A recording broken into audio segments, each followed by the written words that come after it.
Bonjour à tous, voilà je commence à récolter mes pommes de terre. Je vois que les fans sont pratiquement sèches. Ok. Alors ici je viens de faire une ligne, à peu près 1 m².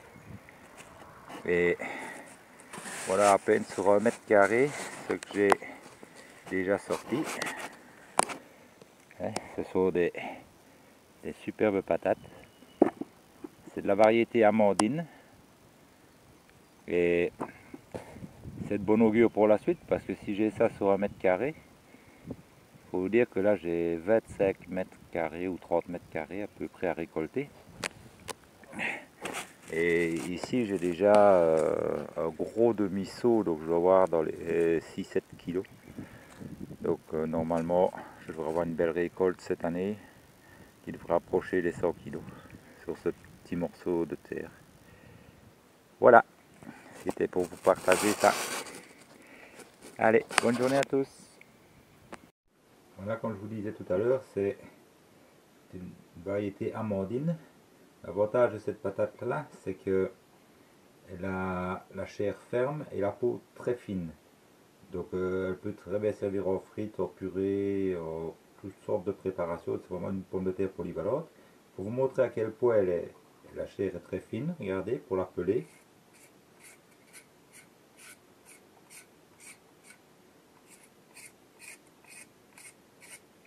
C'est vraiment très facile à peler, aucun déchet pratiquement.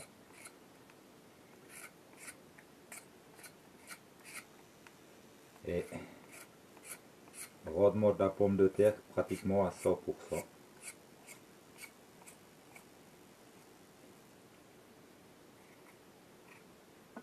Voilà.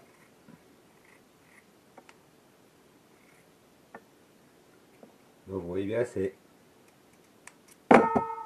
vraiment la chair, enfin oui, une chair très très ferme.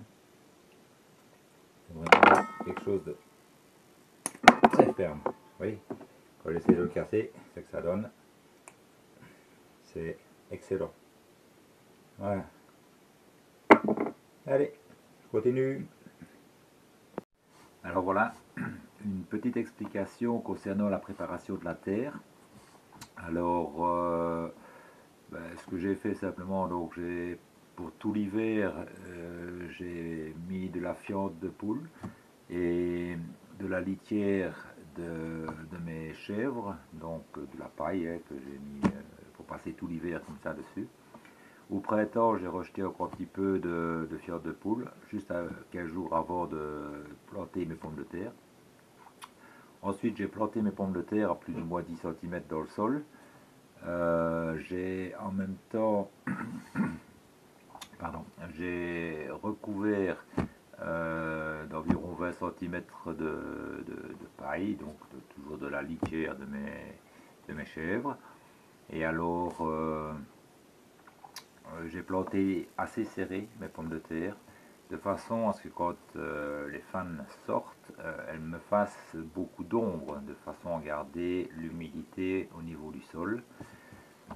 Comme j'avais paillé sur 20 cm, je n'ai pas eu besoin de rebuter mes pommes de terre, donc ça, j'ai laissé tout aller et je n'y ai pas versé une seule goutte d'eau non plus, puisque l'ombre faite par les fans des pommes de terre m'a maintenu l'humidité au niveau du sol.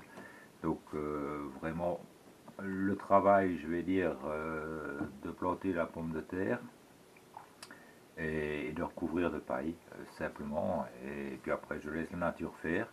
Donc j'ai planté mi-mars et nous sommes, je vérifie, le 17 juin et alors voilà, j'ai fait ma récolte et bon, vous avez vu sur la vidéo, c'est très très prometteur. Je continuerai demain parce qu'aujourd'hui la terre est encore fort humide, donc qu'elle soit un petit peu plus sèche pour récolter les pommes de terre. Et alors, normalement, d'après ce que j'ai pu voir, je devrais tourner à plus de 100 kg sur 25 m². Voilà. Allez, c'était la petite explication. Bye bye à tous.